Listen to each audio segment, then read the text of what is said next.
El día de hoy estamos aquí para desarrollar en 2 sesiones la elaboración de informes penitenciarios. Es bueno que nosotros de alguna manera partamos o seamos conscientes de cuál es nuestro rol dentro de la labor, penitenciaria, dentro de la labor del Estado. Obviamente el INPE tiene un rol muy importante, multidimensional, que trasciende por completo el evidente déficit estructural. Es decir, nosotros, mediante este curso, debemos ser conscientes de que no basta con las paredes, con las estructuras, con los muros, con las concertinas, para de alguna manera desarrollar el trabajo que el Estado nos está encomendando.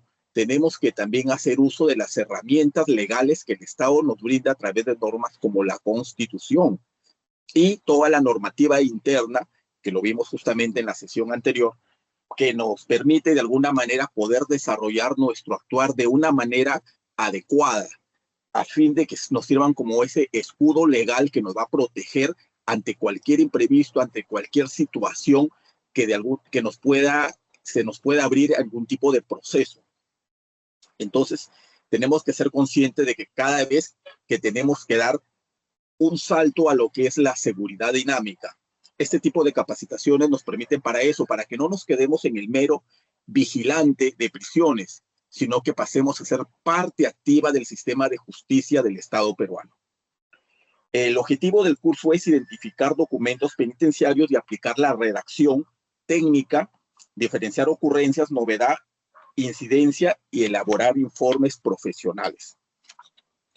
Decíamos que en la práctica diaria intramuros, esta contradicción doctrinaria, básicamente el hecho de quedarnos como simples vigilantes dentro de los que son los penales y la actividad de lo que es la seguridad dinámica, debemos ser conscientes en coherencia con lo que de alguna manera el sociólogo Erving Goffman conceptualiza como los efectos degradantes de las instituciones totales.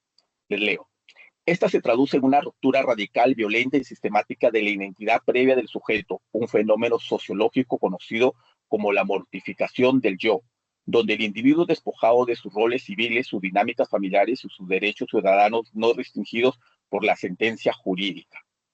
Como consecuencia directa se edifica una brecha relacional y comunicativa casi insalvable entre el personal de seguridad penitenciaria y la población privada de la libertad, transformando las interacciones en dinámicas de hostilidad pasiva o activa. Tenemos que tener claro de que el hacinamiento en los penales nos lleva un poco a esta situación que nos presenta el sociólogo Goffman. Entonces nosotros nos corresponde, en primer lugar, tener la capacidad de comunicación, no solamente a nivel interpersonal a través del lenguaje, sino también a través de la documentación que tenemos que tener claramente o tenemos que dar claramente cada vez que ocurra alguna situación de servicio, porque esta va a ser el único arma que nos va a permitir decir servicio sin novedad. Tenemos ahora la base normativa. Tenemos que tener en cuenta que en nuestra institución tenemos la directiva número 004 del año 2008, la resolución presidencial 096 del año 2008, el reglamento general de seguridad penitenciaria, la ley 29867 y la normativa interna del INPE. Entonces tenemos que para trasladar eficazmente las incidencias complejas suscitadas en el campo operativo al ámbito de la validez administrativa y judicial, toda redacción debe estructurarse bajo una estricta sumisión de esta normativa. Tenemos que ser claros, tenemos que tener conciencia de que para poder nosotros hacer un documento tenemos que conocer en primer lugar las pautas mismas que nos da nuestra institución. Por ejemplo, la directiva 04 del año 2008 está dada exactamente hace, son 18 años que se da esta directiva y probablemente muchos de nosotros desconozcamos de qué trata esta directiva. Esta directiva básicamente trata de lo que son los manuales de redacción a nivel de lo que es la oficina de comunicaciones, la utilización de logos, la normativa jurídica, cuando es una comunicación ascendente o descendente, qué tipo de documento debo emplear. En esta primera sesión vamos a desarrollar un poco el objetivo general y el marco operativo nacional. El objetivo de esta clase, como dije antes, consiste en capacitar y unificar los criterios técnicos y jurídicos de los servidores del INPE para la correcta formulación de documentos de seguridad penitenciaria, desarrollando competencias de eventos, ya sea por las ocurrencias que hubieron, por las novedades o algún tipo de incidencia que pueda suscitarse durante el servicio. Y gestión de la cadena de evidencias. Todo ello está orientado a brindar la responsabilidad funcional del servidor.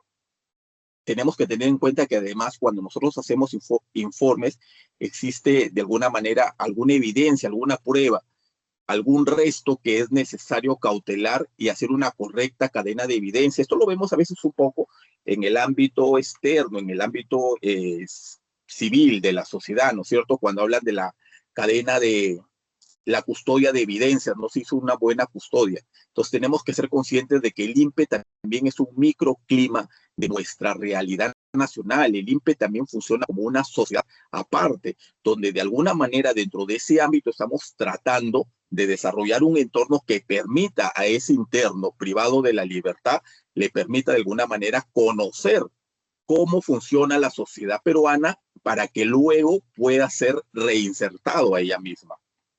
Entonces, obviamente nosotros tenemos que partir del conocimiento de las normas. Y como les digo, estas no se desdicen de las normas nacionales. Son normas internas, pero que de alguna manera grafican o representan a la normativa nacional. Por ejemplo, en el ámbito del Consejo Técnico Penitenciario, cuando este sesiona, funciona de alguna manera como un juzgado donde el presidente es el juez, digamos, ¿no? El jefe de seguridad asume como funciones de un fiscal y el interno es el procesado. Entonces, obviamente se tiene que de alguna manera llevar el debido proceso. Muchas veces las sanciones del interno, las sanciones que se le hacen al interno son anuladas cuando tienen un abogado muy sagaz. ¿Por qué? Porque este abogado de alguna manera puede traerse abajo simple y sencillamente por no haberse llevado un debido proceso. Decíamos que todo esto está orientado a brindar la responsabilidad blindar la responsabilidad funcional del servidor y viabilizar el mandato constitucional de la reinserción social en contextos de hacinamiento crítico. Tenemos que ser conscientes definitivamente que nuestros penales pasan por este tipo de situación, ¿no? O sea, el hacinamiento es una realidad en todos, casi en todos nuestros establecimientos penitenciarios. El diagnóstico estructural y la crisis de identidad funcional es otro punto que estamos tratando, y en esto significa que el sistema penitenciario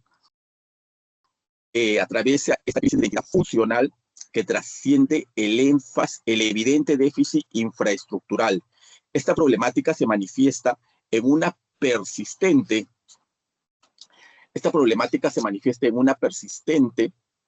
tensión dialéctica entre el modelo de control puramente punitivo y el mandato establecido en el artículo 139 de nuestra Constitución Política, el cual estipula que el principio, el objeto y el fin de la pena es la resocialización del privado de la libertad. ¿A través de qué? A través de la reeducación, rehabilitación y reincorporación a la sociedad. Así, tenemos que ver de que nuestra sociedad está fuertemente influenciada por el populismo penal, ¿no? Siempre vemos que definitivamente cada vez que alguien comete un delito, obviamente los medios de comunicación y la sociedad en general lo primero que demanda es que sean llevados a la cárcel. Y ahí donde se plasma evidentemente nuestra responsabilidad de cómo manejar, porque al final de cuentas la sociedad nos encarga una labor muy sensible, pero también nosotros tenemos que responder a la altura de las circunstancias. Es por eso la oportunidad de irnos formando día con día en hacer mejor nuestro trabajo y no simplemente hacer una rutina de él, porque nosotros de alguna manera tenemos que responder efectivamente, como lo mencioné, a este artículo 139 de la Constitución Política del Perú, que nos exige un resultado, y este resultado es la resocialización del penado. No somos responsables al 100% de eso, estoy claro, pero por lo menos tenemos que hacer nuestro trabajo en el ámbito en que nos encontremos trabajando, de manera tal que seamos conscientes de que el trabajo se hizo bien. Entonces, para esto debemos exigirnos y se debe exigir de manera sistemática que los establecimientos penitenciarios operen bajo una lógica de retribución segregadora y castigo severo. Eso de alguna manera es lo que nos demanda el populismo penal, ¿no? Como si los internos, obviamente es una idea que que no responde en sí al objetivo resocializador del INPE y del Estado peruano, porque el interno no viene necesariamente para tener una vida de terror, o como antiguamente se creía que eran las cárceles, ¿no? Las cárceles ahora realmente son establecimientos penitenciarios donde se busca que el interno se habilite, se rehabilite. Entonces se descarta de plano el sistema punitivista que demanda el populismo penal de la sociedad. Cualquier acción orientada al tratamiento progresivo es catalogada erróneamente por la opinión pública como una concepción de impunidad estatal. Aquí vienen un poco a veces y se transgrede un poco la línea directa entre lo que es los actos de corrupción que puede haber en el penal y el erigirse como un resocializador bajo una estructura de la seguridad dinámica. Entonces, justamente para evitar este tipo de conflictos y hacer el deslinde a tiempo, es la necesidad que surge de ¿qué? De hacer un documento a tiempo, hacer un documento bien redactado, de tal manera que al final no quedemos como que somos parte cómplice. El día de hoy estamos viendo todo lo que es la base normativa para la elaboración de informes penitenciarios, ¿no? El objetivo, si bien es cierto, es identificar documentos penitenciarios y aplicar la redacción técnica, diferenciar ocurrencia, novedad, incidencia y elaborar informes profesionales, pero te estamos partiendo desde la situación ideal de migrar de ser un vigilante de prisiones a pasar a ser un agente de seguridad penitenciaria, entendida la seguridad como una seguridad dinámica, donde de alguna manera nuestra participación y nuestra presencia dentro de los penales responda a un sentido que busque el objetivo resocializador del Estado peruano. Y esto en un marco en el que somos conscientes que trabajamos en situaciones de crisis y hacinamiento y que la infraestructura de los penales ya no da más, ¿no? Por eso la preocupación del Estado peruano cada vez de hacer más penales para poder deshacinar, por decirlo así, los penales existentes. Pero en ese escenario donde de alguna manera las cárceles son vistas por la sociedad o son demandadas por la sociedad como zonas de castigo, cuando el privado de la libertad comete un delito, pero cuando está dentro del penal, este privado de la libertad pasa a ser tutelado por todas las instituciones que garantizan sus derechos. Entonces, obviamente, a nosotros como servidores penitenciarios nos corresponde tener una actitud objetiva, una actitud en el que no tomemos parte, y esto tenemos que verlo a la luz de la filosofía penitenciaria. Nosotros no somos personas que vamos a, de alguna manera, a calificar al interno por el delito que cometió. No es nuestra función. Entonces, obviamente, no vamos a caer en el populismo penal, pero sí vamos a hacer las cosas con la claridad que el caso amerite, buscando emitir la documentación bien hecha, bien redactada, bien diferenciada, bien consignada a tiempo, de tal manera que esto deslinde con un sesgo en el que se nos pretenda atribuir responsabilidad por algún tipo de situaciones, y no solamente responsabilidad, sino además complicidad, como si al final el servidor penitenciario, por trabajar al filo de la navaja con el remanente social, simple y sencillamente llegara a coludirse. Es lo que muchas veces han tratado de alguna manera de atribuirnos. Entonces nos corresponde a nosotros ser lo suficientemente diligentes con nuestra información, con nuestra documentación, de tal manera que podamos hacer el deslinde a tiempo y correcto para este tipo de situaciones, ¿no? Yo le cuento dos casos, dos hechos. Las cosas, por ejemplo, que salen a veces en los medios pesan mucho a nivel de sociedad. Eh, mueve mucho la reacción social. Cuando salió en algún momento que, al parecer, los establecimientos penitenciarios de Castro Castro, las autoridades de ese penal, habían propiciado el ingreso de bandas de música para que haya una fiesta de un interno dentro de ese pabellón, salió el día domingo por Panorama, fue todo un escándalo mediático y evidentemente la Oficina de Asuntos Internos inmediatamente empezó a hacer las investigaciones y aplicar responsabilidades a estos servidores. Obviamente, la imposición de sanción iba por la destitución, ¿no? Ante el escándalo mediático, lo primero que se busca es sancionar. Entonces, yo recuerdo mucho en aquella época, trabajaba con un colega que ahora ya estaba aquí en Ancondó, y un poco apesadumbrado, me indica, me dice. Entonces yo le digo, ¿pero qué pasó, no? ¿Por qué fue? Él había sido su director de Castro Castro.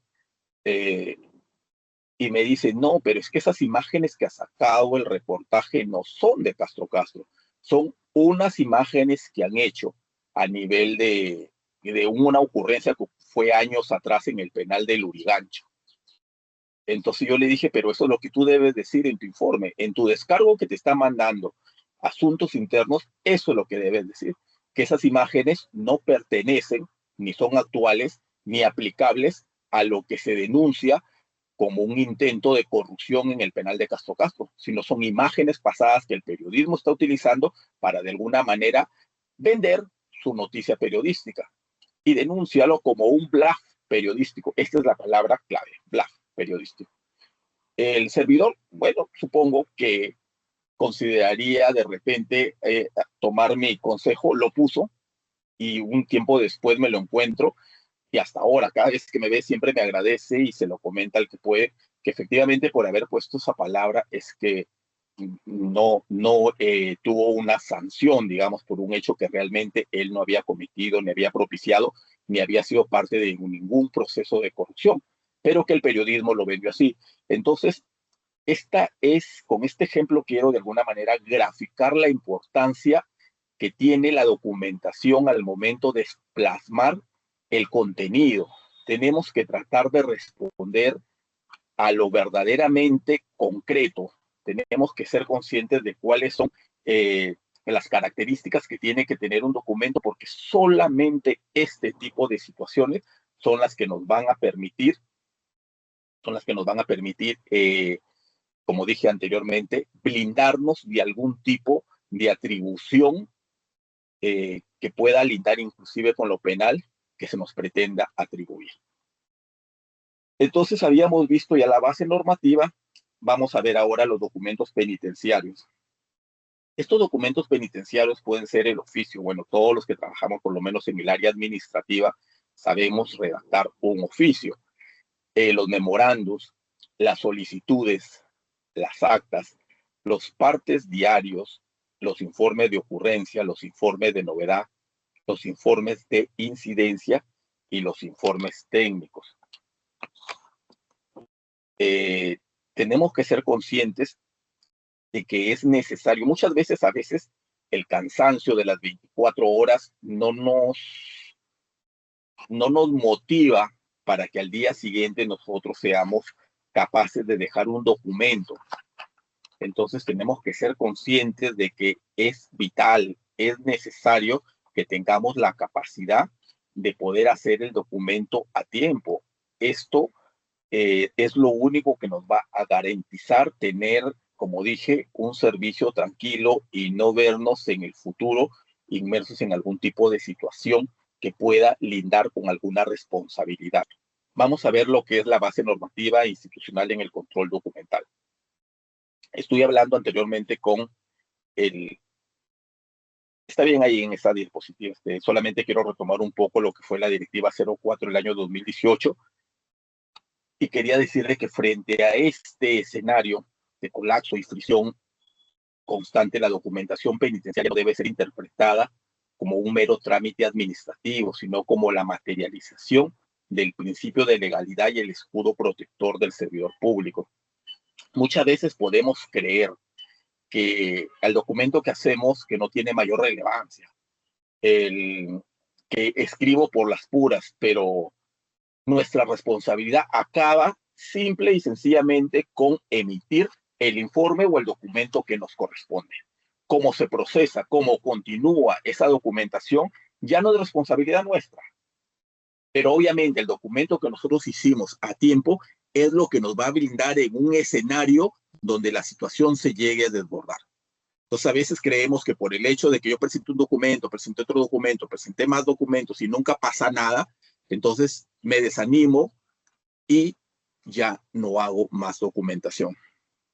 En el establecimiento penal Ancon 2, donde actualmente vengo laborando, por ejemplo, los informes que son emitidos por el técnico de servicio, sobre todo en lo que corresponde a falta de respeto a la autoridad penitenciaria en la persona de cualquier servidor que trabaje, ya sea en el área de seguridad, administración o tratamiento, son sancionados de la manera más drástica, vamos a decir, de acuerdo a la normatividad vigente, de acuerdo al reglamento del Código de Ejecución Penal, porque lo que se busca es que el interno entienda y sepa que el respeto a la autoridad penitenciaria tiene que ser la nota gravitante dentro de la interrelación, dentro del binomio interno y custodio. Entonces, si las autoridades de alguna manera trabajan bajo esa perspectiva, corresponde que los servidores penitenciarios hagan un buen documento de tal manera que nos permita visionar cuáles fueron realmente la situación que se presentó.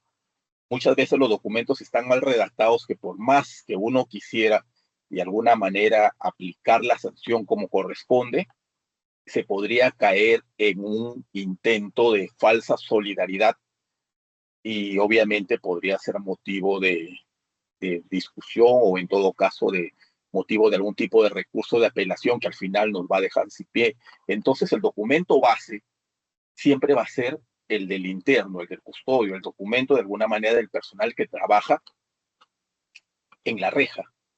Eso es lo que le va a dar el fundamento a su alcaide, para que su alcaide a través lo eleve al jefe de seguridad y el jefe de seguridad lo eleve al final al Consejo Técnico Penitenciario. Pero esa va a ser la matriz de donde se van a alimentar toda la demás documentación. Si el primer documento, si el documento original no está bien elaborado, obviamente lo que venga después no se va a poder seguir incrementando información porque de alguna manera está saliendo ya de la base que constituye tu investigación. Entonces, es bueno, como les digo, que seamos conscientes que es importante que nosotros conozcamos la norma. Anteriormente les hablaba de la Directiva 04, que son las normas rectoras para la formulación y tramitación y unificación de documentos institucionales. La resolución presidencial 096-2008 del INPE, el Reglamento General de Seguridad, es el que nos marca de alguna manera las directrices operativas de control interno. La Ley 29867 es la disposición legal sustantiva que penaliza drásticamente el ingreso de objetos de armas y sustancias prohibidas a los establecimientos penales. Marcelo, ¿podrías poner, por favor, de repente a algún colega le interesa ver esa documentación? Es la diapositiva anterior.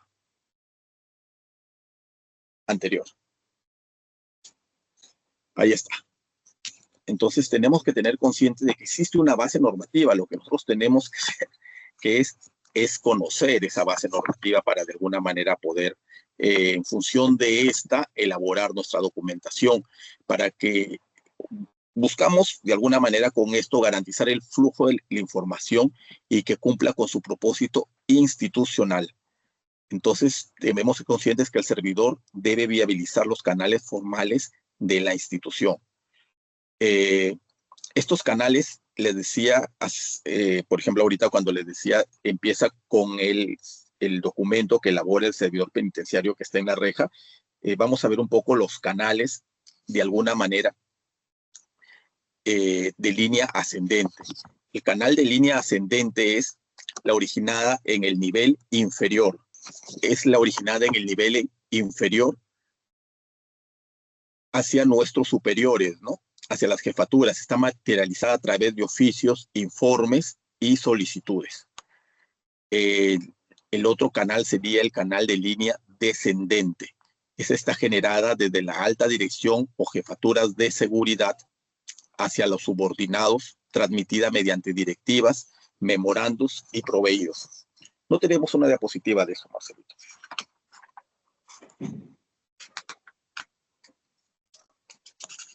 En todo caso, está después del principio documentario, por favor. Entonces tenemos el tercer canal, es el canal horizontal, que es el mecanismo de coordinación técnica entre órganos o personal de igual jerarquía. Aquí serían los alcaides de servicios y está formalizada mediante memorandos u oficios corporativos. Es importante que sepamos manejar ese tipo de conductos regulares, ¿no? De lo contrario, nuestro documento corre el riesgo de que de alguna manera se anule o caiga en algún tipo de vicio administrativo por no haber seguido el conducto regular. Yo no le puedo dar, si soy un técnico de pabellón, no le puedo dar cuenta directamente al director del establecimiento penal. Como decíamos en la clase anterior, nosotros no debemos recibir órdenes por muy jefes que sean de superiores, ¿no? Las órdenes debemos recibir de nuestro superior inmediato.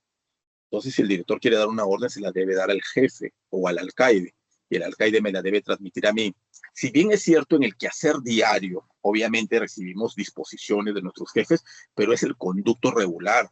Entonces, si a mí me da una orden un director, yo la voy a obedecer, sí la voy a obedecer, pero yo tengo que plasmar esta orden verbal que me dio el director a través de un documento que voy a dirigir a mi alcaide para formalizar la disposición verbal que me dio el jefe superior y que yo cumplí para darle cuenta a mi alcaide, que es mi jefe inmediato. De esta manera yo estoy cumpliendo con formalizar la acción que realicé y no voy a caer en ningún tipo de responsabilidad porque yo he cumplido la orden del superior, pero además le he dado cuenta a mi jefe inmediato. Entonces tenemos que ser conscientes de este tipo de documentación. No quiero que tengamos dudas al respecto de esto, ¿no? Entonces vamos a ver, yo les hablaba hace un rato de la seguridad dinámica. Vamos a ver la seguridad dinámica como herramienta predictiva y el principio documentario. Decimos que el colapso estático y el enfoque relacional, la premisa técnico-científica que integra en todo caso la institución penitenciaria moderna, sostiene que la masificación de los pabellones diluye por completo la capacidad de control. Evidentemente, un pabellón hacinado, lleno de internos contra un técnico de servicio o 300 ojos contra 4 ojos, no se va a poder hacer un control real y efectivo en la práctica. Entonces, esto debemos ejercer, obviamente, ayudarnos de las concertinas, de los muros y de las cámaras probablemente que hayan en los penales, pero también tenemos que erigirnos desde el ámbito de la seguridad dinámica como el único mecanismo viable para predecir, contener, neutralizar de forma proactiva la violencia institucional. Debemos ser conscientes de que creo que nos pasa mucho ya a través del quehacer diario, el reconocer de que a veces cuando llegas a un pabellón acostumbrado a que te salude uno u otro interno y llegas y este interno esté esquivo, entonces ese ya es un signo de alarma. Tenemos que ser conscientes que tenemos que tener la capacidad. Esto nos inmediatamente nos tendría que alertar para nosotros lanzar ya una señal de alarma, ya sea por radio, que también es una forma de comunicación, para que puedan estar nuestros compañeros atentos, ¿no? Entonces, esto es lo que le llamamos un poco a la capacidad predictiva. Nuevamente me voy a referir al autor Andrew Coylet, quien advierte que la dependencia exclusiva de los elementos físicos genera una falsa sensación de control. O sea, si solamente nos vamos a restringir en que estamos a un penal, de que están puestos los candados, de que están los barrotes, genera en realidad una falsa sensación de control. Es por eso que cuando hacemos los relevos, ¿qué es lo que nos aconsejan? Que realmente hagamos el barrido de rejas, golpeándolas con algún objeto que nos permita ver que las rejas están bien puestas y que no simplemente estén sobrepuestas. Entonces, para evitar esta falsa sensación de seguridad y creer que las rejas aíslan los cuerpos, pero tenemos que tener claro esto, ¿no? Que las rejas aíslan los cuerpos, pero no gestionan las conductas humanas. Coyle argumenta que la mejor alarma ante una fuga o un motín reside en las rutinas, en la capacidad básicamente, ¿no? En la capacidad del custodio para decodificar las rutinas diarias. En estas rutinas diarias el servidor penitenciario tiene que tener la capacidad de encontrar ciertas anomalías, de codificar ciertas anomalías. Ya decía yo, los silencios inusuales, las miradas esquivas, las mutaciones en los liderazgos o los aislamientos atípicos, ¿no? El servidor penitenciario definitivamente es un ser especial visto desde la filosofía penitenciaria, en el sentido que para nosotros un sonido no necesariamente es un toque de puerta, un sonido puede ser una cabeza dándole a la pared, o puede ser el hecho de que se esté haciendo un forado también. Entonces tenemos que tener la capacidad de ir más allá de lo evidente, más allá de lo que cualquier otro civil podría de alguna manera estar entendiendo, ¿no? Esa es un poco nuestra responsabilidad y nuestra riqueza también, ¿no? Bueno, yo obviamente durante el tiempo de servicio que estoy en el INPE, considero que la inteligencia penitenciaria de primera línea es cuando el servidor trasciende el rol histórico de mero vigilante de cerrojos y ejerce una autoridad democrática, firme, justa y predecible. Desactiva el resentimiento estructural del interno hacia el Estado, propiciando un fenómeno de autorregulación colectiva y paz social en los pabellones de acuerdo con los estándares de la Oficina de las Naciones Unidas contra las drogas y el delito. Definitivamente el INPE ha cambiado mucho, ¿no? Yo creo que cuando nosotros, o por lo menos cuando yo ingresé el año 99, anterior a nosotros nos contaban las personas que aún estaban, en ese tiempo eran los antiguos del INPE, que el trato con el interno era literalmente tú a tú, en el sentido físico. O sea, para poder entrar, para poder trabajar en el pabellón, realmente tenías que sacarte el polo, amarrártelo a los brazos y empezar a los puñetes para abrirte paso, ¿no? Ya esto ha cambiado, ¿no? Creo que eso corresponde a la etapa en que se le llamaba cárceles y donde probablemente el AMPA era la que imperaba, ¿no? A la luz de lo que ocurre en un tiempo hacia acá, evidentemente las cárceles ya no funcionan así. Entonces, estamos siendo testigos y somos parte de este cambio de lo que yo llamaba, bueno, de lo que yo menciono como seguridad dinámica. El servidor penitenciario efectivamente está trabajando a la luz de las normas, convirtiéndose en un verdadero agente de resocialización. O sea, el asunto no es yo contra el interno, porque yo no tengo nada contra el interno, ni el interno tiene nada contra mí, probablemente sí contra la sociedad, y probablemente yo encaro también o encarno esa imagen de lo que es el orden social, porque se supone que si yo soy un resocializador que está llegando hasta un establecimiento penitenciario para tenderle la mano a un privado de la libertad, es porque se supone que yo soy una persona socialmente bien intronizada, soy un servidor público que cuenta con las habilidades para poder desarrollarse como un ser humano socialmente bien adaptado a lo que es esta nuestra sociedad peruana. Entonces, bajo esa perspectiva es que yo me debo acercar a hacer el trabajo que me encarga la sociedad, y lo único que tengo que hacerlo es en el marco de la norma y de las leyes, conociendo cuál es la documentación que debo desarrollar y logrando hacer la documentación a tiempo, no dejándome, vuelvo a repetir, llevar por la desidia, llevar por el desgano, llegar por la frustración, porque esto no me va a conducir a nada que de alguna manera me pueda librar de algún tipo de situación comprometedora que pueda complicar no solamente mi trabajo, sino además mi libertad. Entonces tenemos que ser conscientes de la importancia de lo que es el tema de hoy sobre la elaboración de los informes penitenciarios y guardarlos además. O sea, elaborar un informe no significa solamente hacerlo y ya está, lo boto por ahí, lo dejo por ahí. Tenemos que tener costumbre de hacer un acervo, un archivo para ir guardando nuestra documentación, porque no sabemos en el lapso de cuánto tiempo, puede ser 6 meses, un mes, 2 años, 4 años, que nos puedan pedir cuenta de esa situación que se presentó.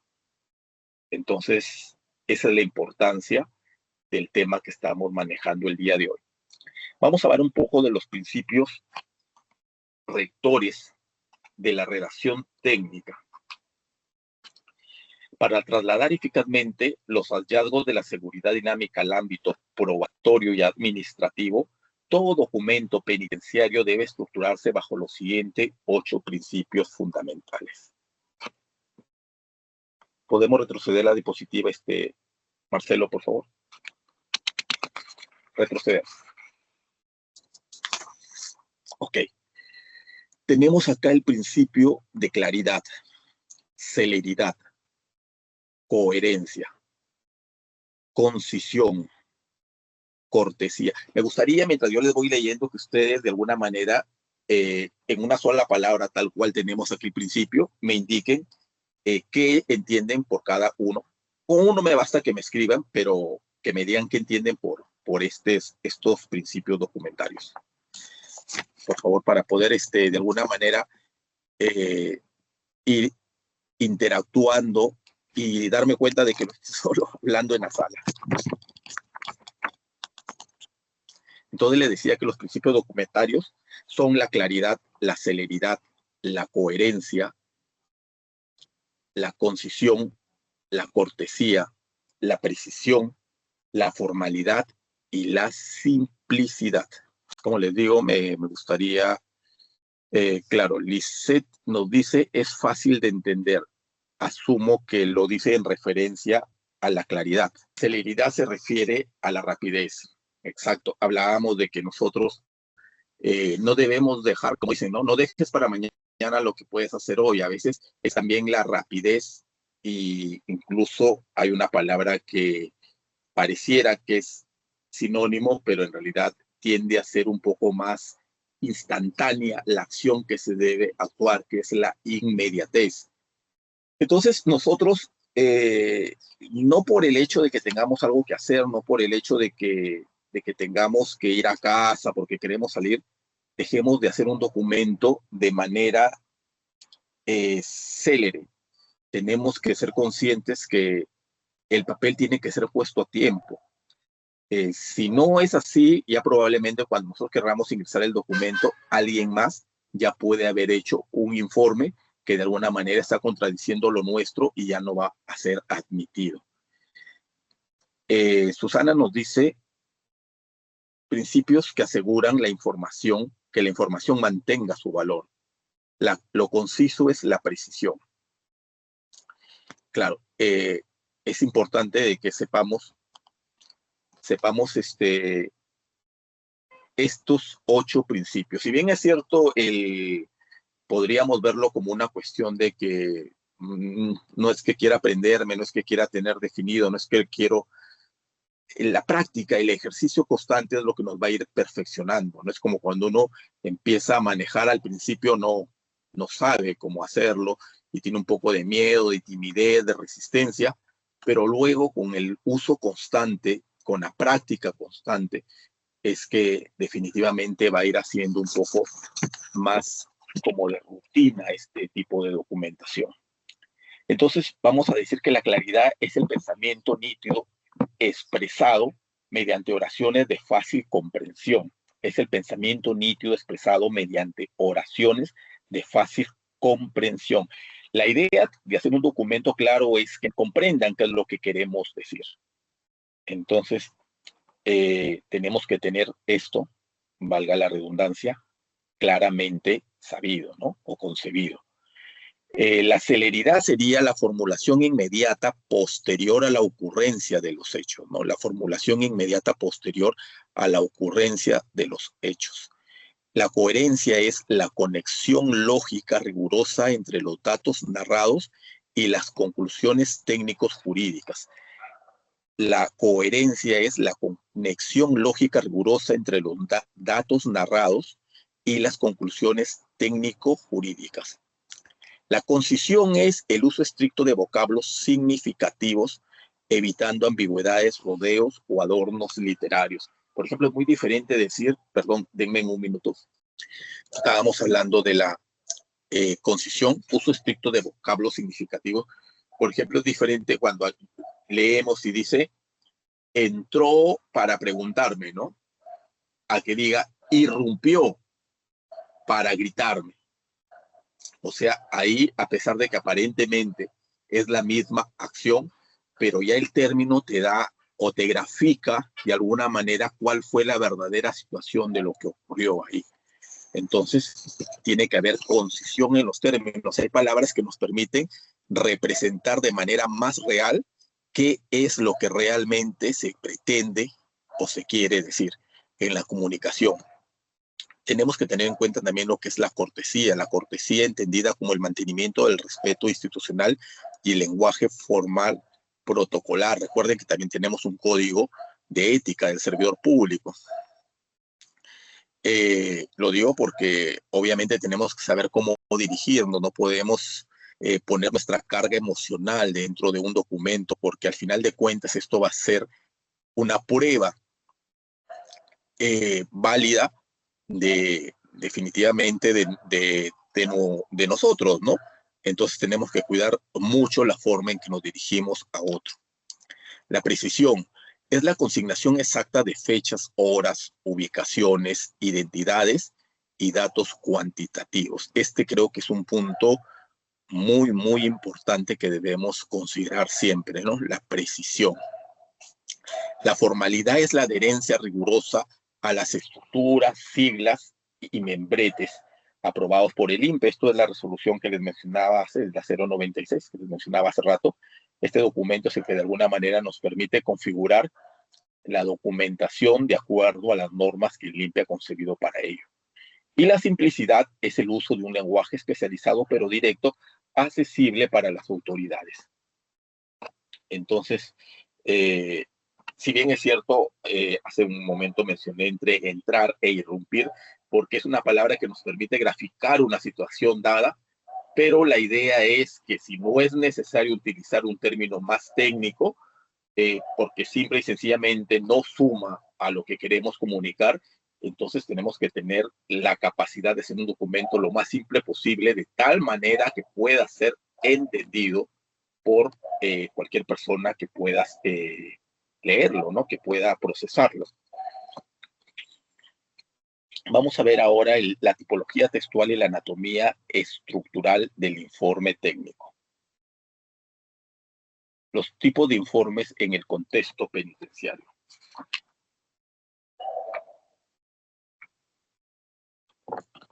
Marcelo, ¿puedes pasar por favor la diapositiva?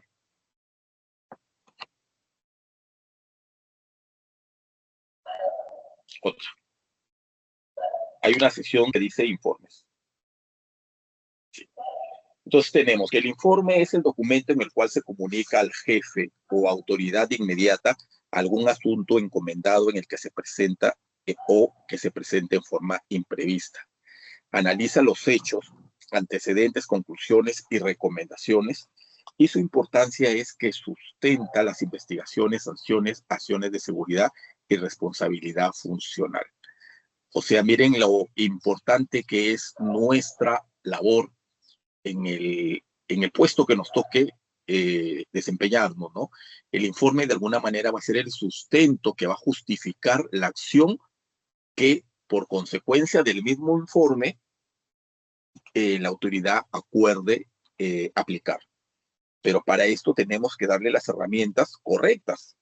Tenemos que ser capaces de poder brindar la información necesaria de tal manera de que al final nuestros superiores, con la ejecución o con la aplicación de la sanción, se vean perjudicados por haber elaborado un informe con deficiencias, ya sean de formalidad o de fondo, ¿no? Entonces, es nuevamente responsabilidad nuestra el tomarnos en serio este tipo de trabajo. Tenemos que el informe constituye la pieza documental medular a través de la cual se cuenta o se da cuenta pormenorizada a la superioridad jerárquica de algún suceso o asunto encomendado o evento imprevisto. Esto sustenta científicamente las investigaciones administrativas, las sanciones disciplinarias, las acciones de seguridad y la determinación de la responsabilidad funcional. Tenemos dos tipos de informes. Uno es el informe ordinario. Siguiente diapositiva, por favor. El informe ordinario es el documento de carácter regular o periódico, ya sea diario, semanal, quincenal o mensual, ¿no? Es como, vamos a ver, como el parte diario, ¿no? El parte diario es no es como un informe, sea un parte diario, pero lo que me refiero, el parte diario es un documento que normalmente en los establecimientos penales se emite día a día por cada grupo de servicio en el que se consignan todas las ocurrencias, ¿no? Y obviamente si ahí creo que es el mejor ejemplo para ver todos los ítems que veíamos antes respecto a lo que era el principio documentario, ¿no? La claridad, la celeridad, la coherencia, la concisión, la cortesía, la precisión, la formalidad y la simplicidad. Es un documento rico porque contiene mucha información. Realmente es el resumen de todo un servicio de 24 horas hecho en 2 o 3 páginas, ¿no? Que no debería ser tan tomado a la ligera porque debe contener todo dato, por lo menos de las ocurrencias o situaciones que se hayan presentado. Porque imagínense que dentro de un mes dice, a ver, el parte diario del 27 de mayo. ¿Qué dirá ese parte diario? No lo sabemos, ¿no? Pero algo está buscando la autoridad y que va a querer corroborar la evidencia que tiene de algún hecho que sucedió para ver si fue consignada en el parte diario. Entonces, he ahí, cuando escuchamos eso de que están buscando algo de atrás, que un poco se nos mueve el piso.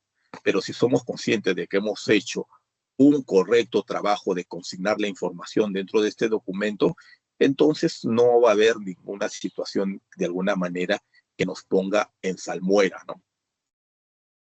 Entonces decía que el informe ordinario es el documento de carácter regular o periódico mediante el cual se comunica de manera clara y sintética el estado de la rutina penitenciaria o el cumplimiento de las consignas preestablecidas. El informe técnico que es otra clase de informes, es el instrumento analítico y detallado mediante el cual se expone un suceso de alta complejidad o gravedad institucional, analizando meticulosamente los hechos a la luz del marco normativo vigente. O sea, tenemos dos tipos de informes acá, ¿no? Tenemos, en primer lugar, definición de informe, que es el documento mediante el cual se comunica al jefe o a la autoridad inmediata superior algún asunto encomendado o que se presenta en forma imprevista. Bajo este concepto tenemos dos tipos de documentos: el informe ordinario y el informe técnico. El informe ordinario es el que se hace de manera común, de manera diaria, de manera interdiaria, y el informe técnico es un informe más elaborado sobre el cual se va a tomar como un instrumento analítico y sobre el cual se va a desarrollar o se va a analizar minuciosamente los hechos a la luz del marco normativo vigente. Recuerden que mucha de nuestra documentación, a veces, probablemente, muchos de ustedes no lo sepan, pero mucho de nuestra documentación muchas veces continúa o se tiene que redireccionar o enviar porque trasciende nuestros muros. Es información que a veces nos solicita la Policía Nacional, información que a veces nos solicita la Fiscalía también. Entonces, obviamente nos dicen, envíenos información de acuerdo a tal ocurrencia, qué acciones tomó, ¿no? Entonces, para tomar acciones nosotros debemos haber tenido el conocimiento de la situación. Y para tomar conocimiento de la situación debemos haber actuado de acuerdo a la legalidad. Y la legalidad parte nuevamente, como decía al principio, de que ese informe haya sido bien hecho, porque no podemos, por mucho que conozcamos la situación, partir de un documento mal redactado. Por ejemplo, si en un documento nos dice que 2 más 2 es 5, o sea, nosotros no podríamos en el camino corregir y es 2 más 2 es 4, porque ya la base evidentemente ya viene con un error que se trae abajo. Cualquier acción posterior a ese informe inicial que la autoridad haya podido ejecutar. ¿Por qué? Porque el error estuvo desde el principio. Entonces, esa es la idea al momento de poder nosotros elaborar nuestra documentación y de tenerlo absolutamente claro, ¿no?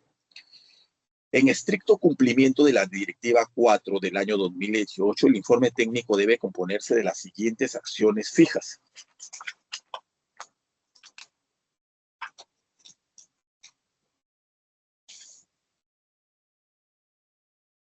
¿Podemos avanzar, Marcelo?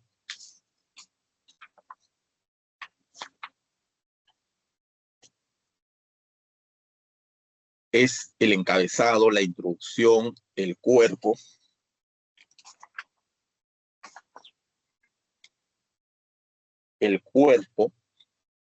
que serían los antecedentes, más el análisis, y las conclusiones y recomendaciones, y al final un cierre, ¿no? El encabezado entendido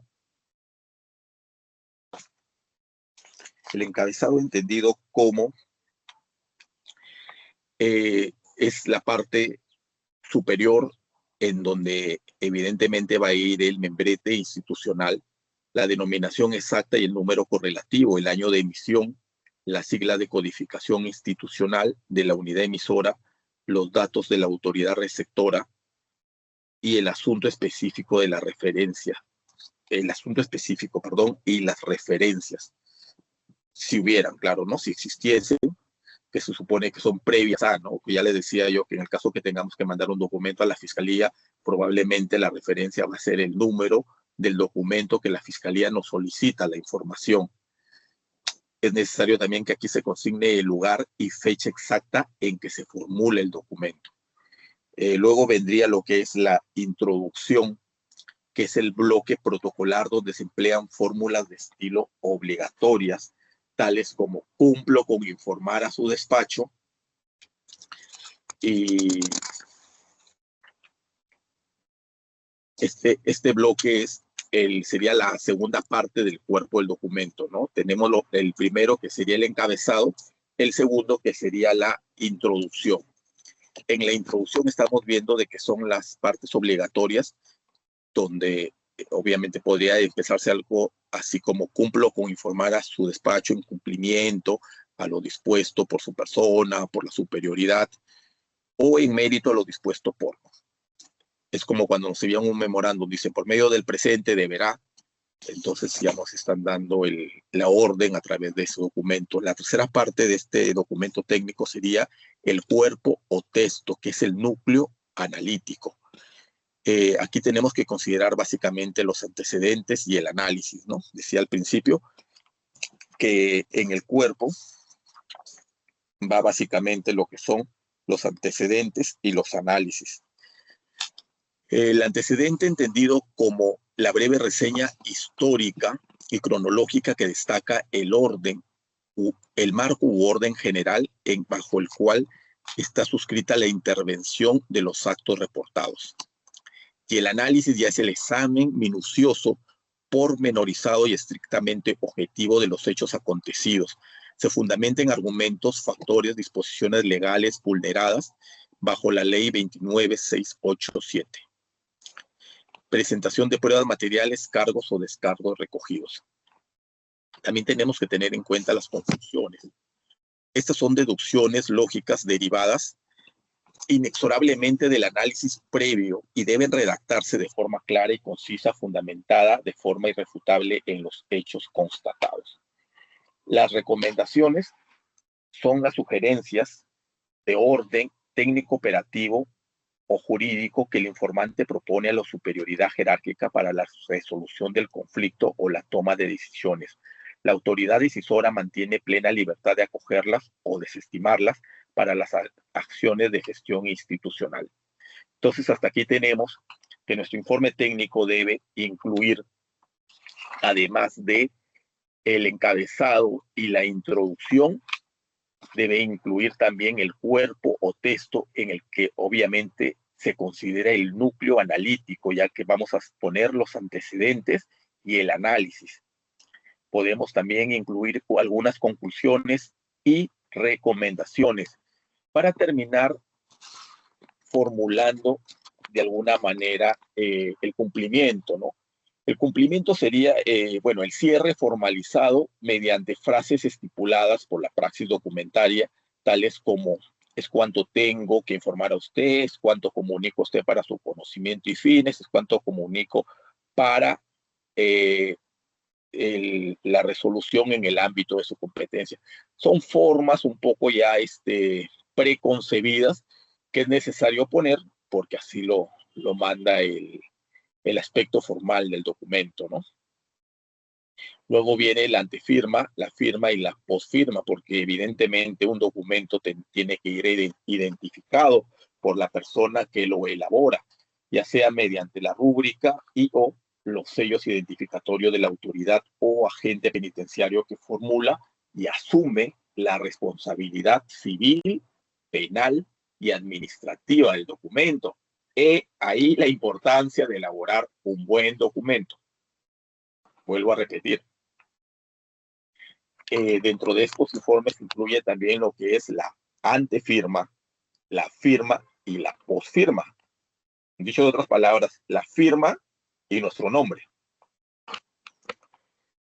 Y los sellos que podamos tener a nuestro cargo, ¿no? Dependiendo de la función que estemos cumpliendo.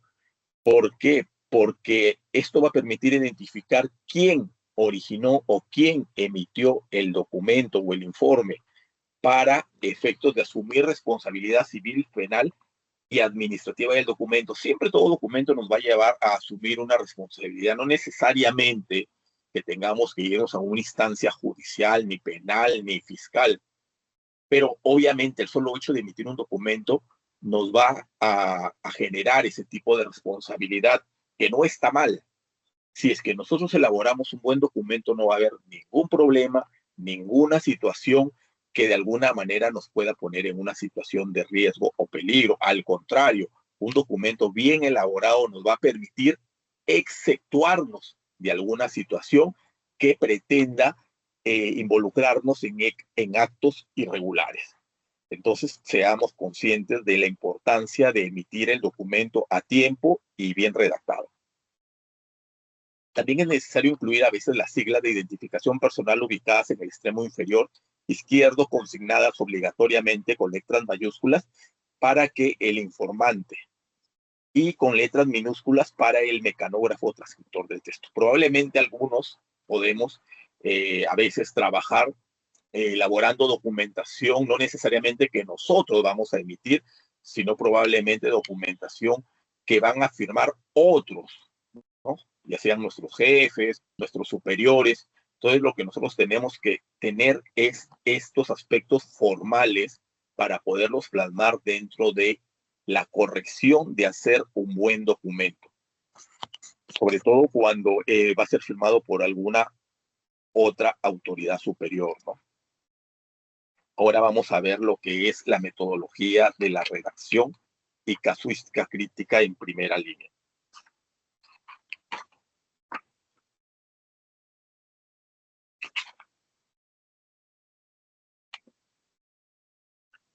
Marcelo, me gustaría saber si hay posibilidad de poder hacer la sesión de hoy día hasta las 4 de la tarde y dejar el resto de material para el día de mañana, poder continuar y de alguna manera, en base a lo que han han recibido el día de hoy nuestros participantes, de alguna manera lo vayan procesando y vayan trayendo una retroalimentación, una serie de preguntas seguramente para el día de mañana con lo que podríamos hacer la clase.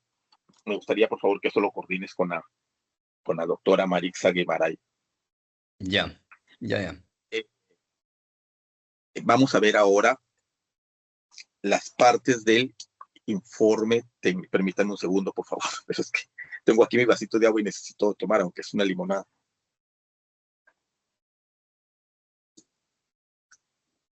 Mil perdones.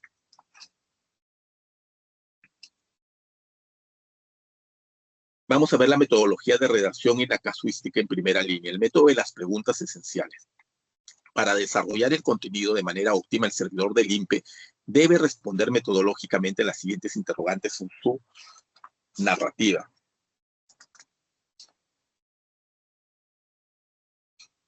Marcelo, necesitamos avanzar dos slides más, por favor. Otra.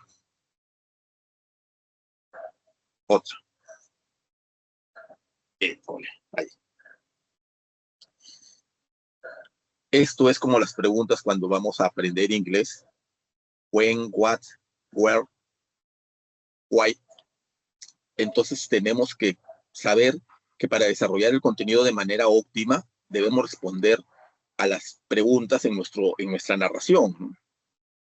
¿Qué pasó? ¿Cuándo ocurrió? ¿Cómo sucedió? ¿Quién o quiénes fueron? ¿Dónde sucedió?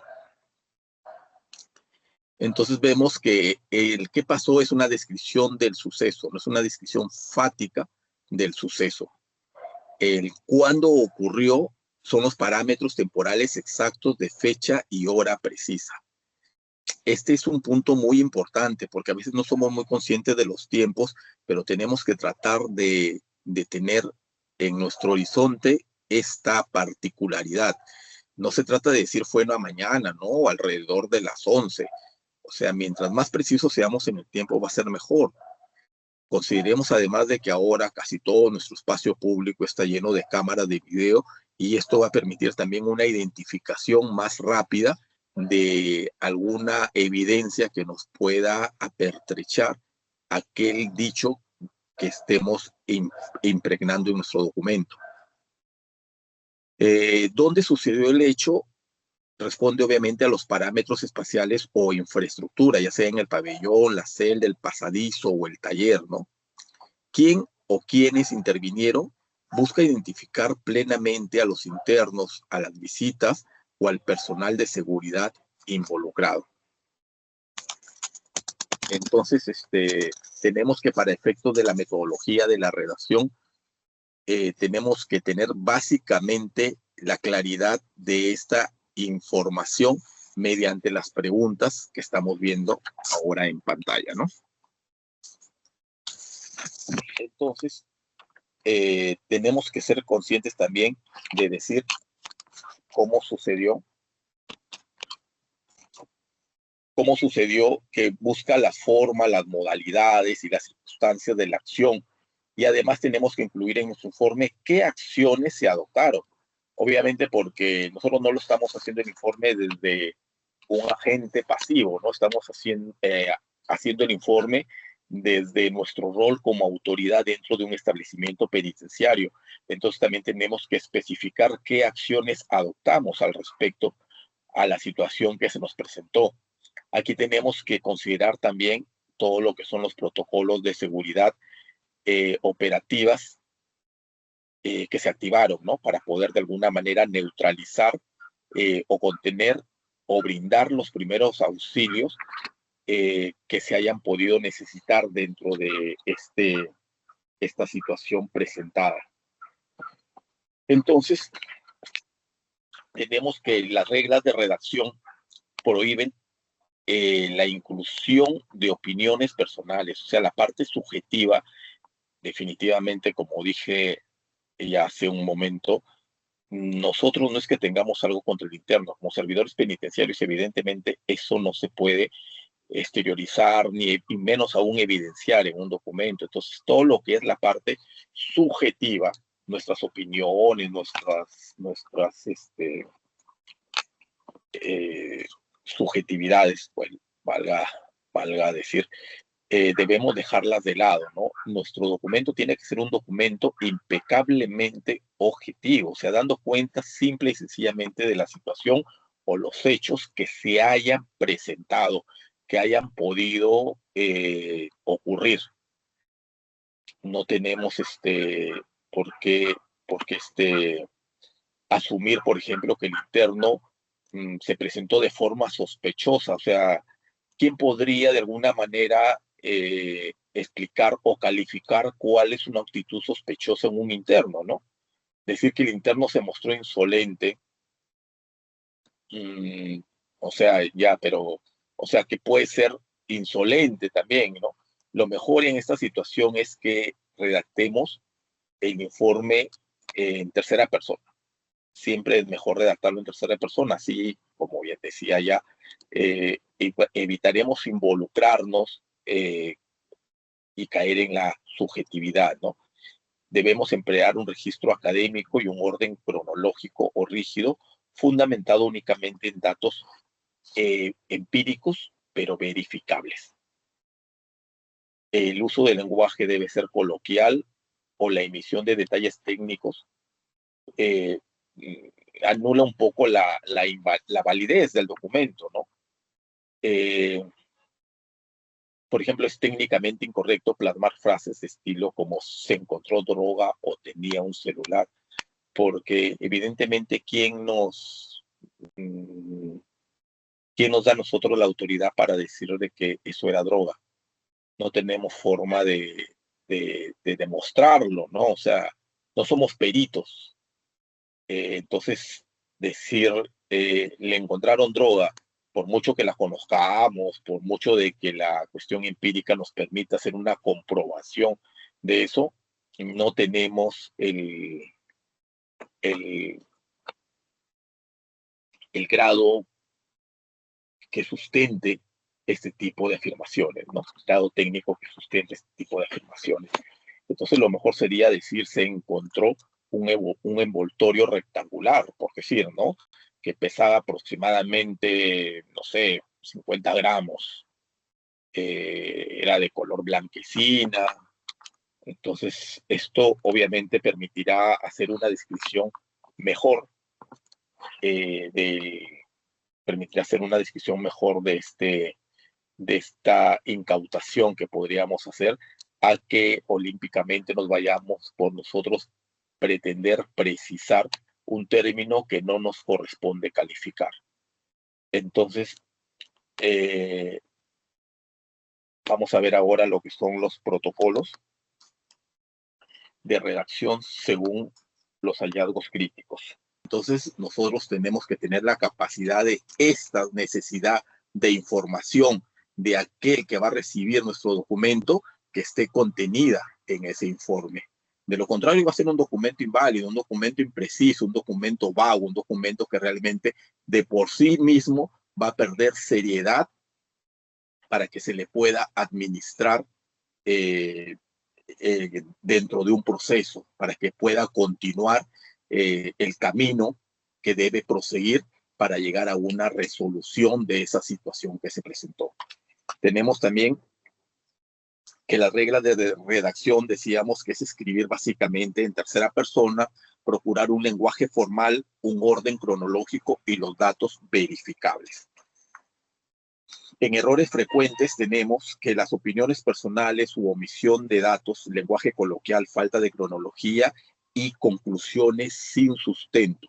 Opiniones personales, eso es algo que definitivamente debemos desterrar de nuestra documentación oficial, porque vuelvo a repetir, la idea es no caer en documentos subjetivos, la idea es hacer documentos precisos que nos permitan brindar una información. Realmente nosotros con esto estaríamos demostrando que no tenemos ningún interés particular en ninguna situación en especial. Lo único que estamos dando cuenta responsablemente de qué sucedió, de cuáles fueron los hechos ocurridos, a fin de que la administración penitenciaria continúe a partir de tu informe con lo correspondiente. No tenemos ningún interés particular en nada más que en contribuir a mejorar el servicio penitenciario y al logro, obviamente, del objetivo resocializador. Después decíamos que la redacción incorrecta sería, por ejemplo, se encontró droga, porque ahí falta el detalle técnico. Evidentemente, cualquiera es experiencia común en un establecimiento penal.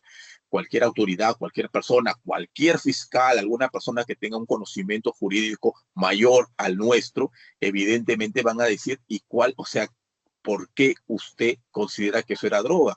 Y ante el argumento que podría utilizar la otra persona, que de decir, él me la dio, obviamente, si tú sabes que era la droga, es más creíble que se asuma lo que está diciendo la contraparte a ese documento, porque tú estás afirmando de por sí, tú sabías lo que era. Entonces, eso es lo sensible de hacer la documentación como corresponde, ¿no? Por ejemplo, decimos de que es una redacción incorrecta decir se encontró droga porque falta detalle técnico. La redacción correcta sería describir cantidad, presentación, color, ubicación, circunstancias y responsables.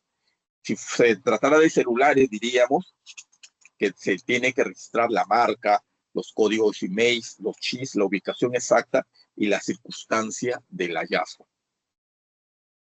Es importante, yo recuerdo en algún momento que un compañero, por ejemplo, él cuando encontraba chips, los fotocopiaba de tal manera que quedaba impresa toda la información contenida dentro del chip.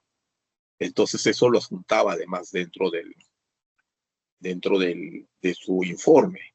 Entonces no había opción a que ese chip sea cambiado, sea mutado, no sé. Ya con toda la información que contenía ese chip impresa dentro de una fotocopia, bueno, la parte externa fotocopiada, entonces, vuelvo a repetir, no había forma de que ese chip sea cambiado por otro. Dentro de lo que serían el hallazgo de sustancias, debemos describir el envase, el precio aproximado, el color, el olor, la cantidad y el lugar del hallazgo. Ok, vamos a dejarlo acá. Vamos a continuar el día de mañana. Me gustaría que hagamos un repaso de esto que hemos venido viendo el día de hoy. El día de mañana vamos a continuar con nuestra capacitación. Ya nos queda poco, pero quiero que seamos conscientes de cuál es la importancia de hacer un buen documento a tiempo y cómo esto de alguna manera permite que el sistema penitenciario funcione y funcione de la manera que debe ser. Entonces es responsabilidad nuestra, desde el puesto en el que estemos, tratar de hacer un documento bien redactado, a tiempo, bien dirigido y desprejuiciado de cualquier tipo de cuestión subjetiva que pueda de alguna manera traerse abajo la información que estamos tratando de comunicar. Nada escrito sobre esto, o sea, sobre la base. Entiendo, claro está, de que a veces uno quiere saber qué partes, cuál es la forma propiamente que debe contener el documento. Lo hemos descrito a través de esta sesión, pero entiendo de que el colega le gustaría tenerlo plasmado en un documento. Eso se lo podemos tener para el día de mañana, pero básicamente, como digo, lo ideal es empezar a escribir, porque este ejercicio de hacer documentación, de hacer informes, en realidad no pasa por una sesión de clase, ¿no? Esto va en el ejercicio de la práctica diaria. No estamos acostumbrados a hacer informes de nuestra función y debemos hacer informes de nuestra función penitenciaria, porque esto, es en favor nuestro, porque nos va a permitir crear la costumbre de informar. 2, es que de alguna manera va a ser el escudo que nos va a blindar, es el escudo que nos va a blindar durante nuestra actividad penitenciaria, ¿no? Me parece ideal este comentario del colega Jesús Rojas. Nos dice coherencia en que haya conexión entre las ideas. Genial. Pero, por ejemplo, si eso se tratara, que él está haciéndonos un informe, ¿cuál es la incoherencia entre las ideas? O sea, habría que precisar ahí para poder hacer la retroalimentación llevado a la clase, ¿no es cierto? ¿En qué parte le pareció a él que no hubo una claridad en información, que no hubo una coherencia en las ideas? Y así de alguna manera nosotros podemos clarificarlo. La colega Ángela Karen nos dice, la Constitución permite que los documentos sean más fáciles de leer, ya que es breve, ideal, clara y precisa. Efectivamente, Ángela, ¿no? Esa es la idea. Los documentos, habíamos leído los 8 puntos claves que debemos tener en cuenta dentro de nuestra elaboración de documentación. Estas 8 palabritas nos permiten, y vuelvo a repetir, o sea, no es algo que todos vamos a saber en primera línea, sino que es algo que vamos a ir tomando desde la práctica diaria, interdiaria, interservicio, por cualquier tipo de situación que se pueda brindar. O sea, de repente, no sé, normalmente siempre hay ocurrencias en los penales y además nosotros logramos hacer un informe de esto y vamos siendo conscientes desde los puntos de vista que estamos viendo en esta capacitación, qué es lo que nos está demandando que debe contener un informe. Y empezamos a la luz de estos pasos, empezamos a redactar nuestros informes, entonces nos vamos a ir siendo conscientes de que efectivamente estamos logrando un avance o no en la redacción de estos escritos. Vuelvo a repetir, no es algo que vamos a empezar corriendo, es algo que vamos a ir poniendo en la práctica diaria. Ok, entiendo que Jesús Rojas lo que quiso decir dentro de lo que estábamos pidiendo que den los aportes de qué entendían ellos por estas palabras, sea coherencia, concisión, cortesía, simplicidad. Él nos decía, efectivamente, coherencia es que haya conexión entre las ideas, lógicamente, no hay cosa más evidente, porque no podemos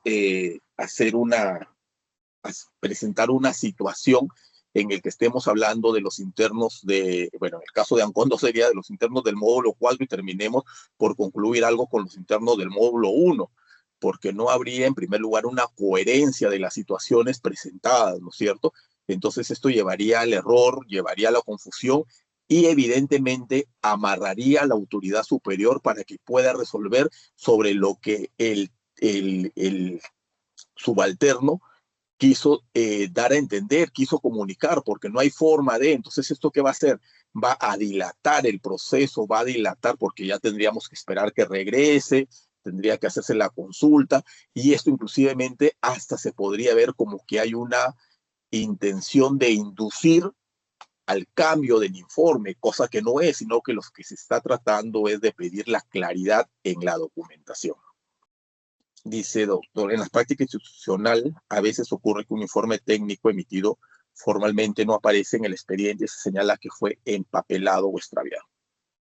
Ángela Karen, quiero entender de que un documento que emites no está puesto en un expediente, estamos hablando del interno. Se supone que normalmente el documento que origina el expediente es justamente el documento que emite el técnico de servicio.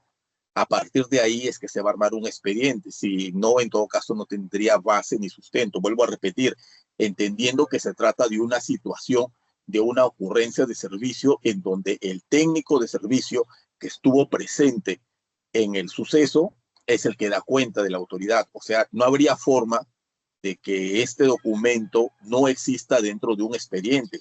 Lo que podría hacer es que no existe expediente, quiere decir de que el documento no se procesó. Eso es más entendible, no sé si por ahí va la situación. Hacer notas de agente nos permite practicar diariamente de los hechos que sucedió durante nuestro servicio. Sí, efectivamente.